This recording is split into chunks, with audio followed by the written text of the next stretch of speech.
nandito na naman po ang maring aking yung hindi marunong mag-voice over. Ayan na nga po, mga marides. Magluluto na ako ng carbonara. Na-stress ako. Ako, na-stress bigla ang mari nyo.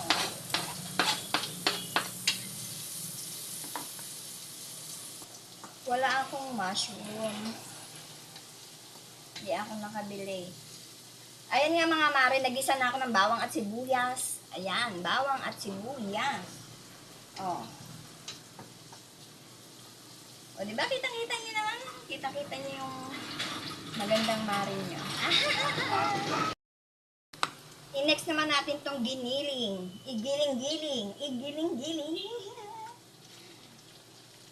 Hindi ko siya nilahat mga mari para ano. May toppings. And then, next natin tong ham. Ham. Oh.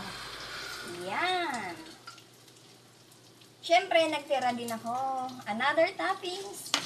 Halu-haluin. Halu-haluin. O, diba mga mare? Habang walang bumibili, magluluto tayo. Hindi pa ako nakapaglaga ng pasta. Ito muna ang unahin natin. Diba? Oh. Busog na naman ang tummy namin na ito mamaya. Halu-haluin. Katulad ng ginagawa ko. Ayan na mga mare.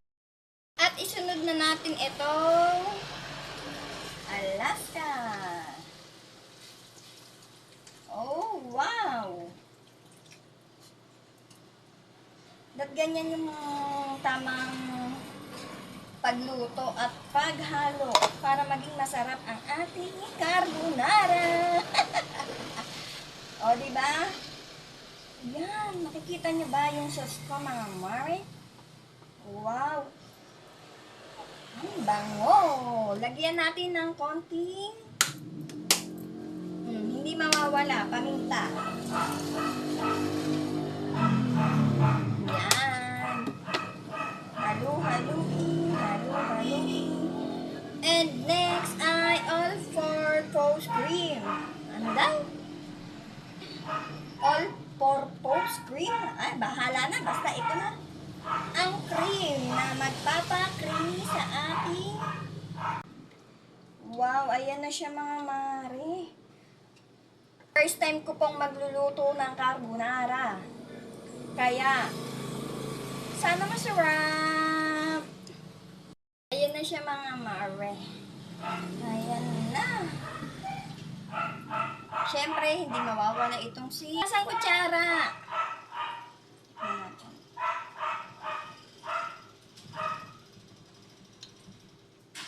Wow! Ayan na mga mare, okay na tong ano natin.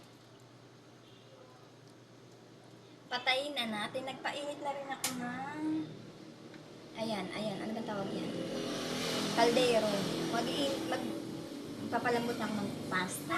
Tignan nyo na lang mamaya. Ayan na nga mga mare, yung pinapalambot nating pasta. Malapit na.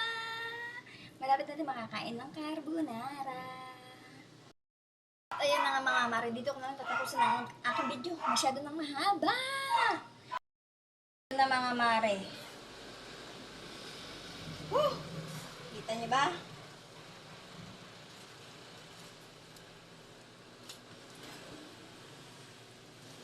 Yun lang po. Bye-bye!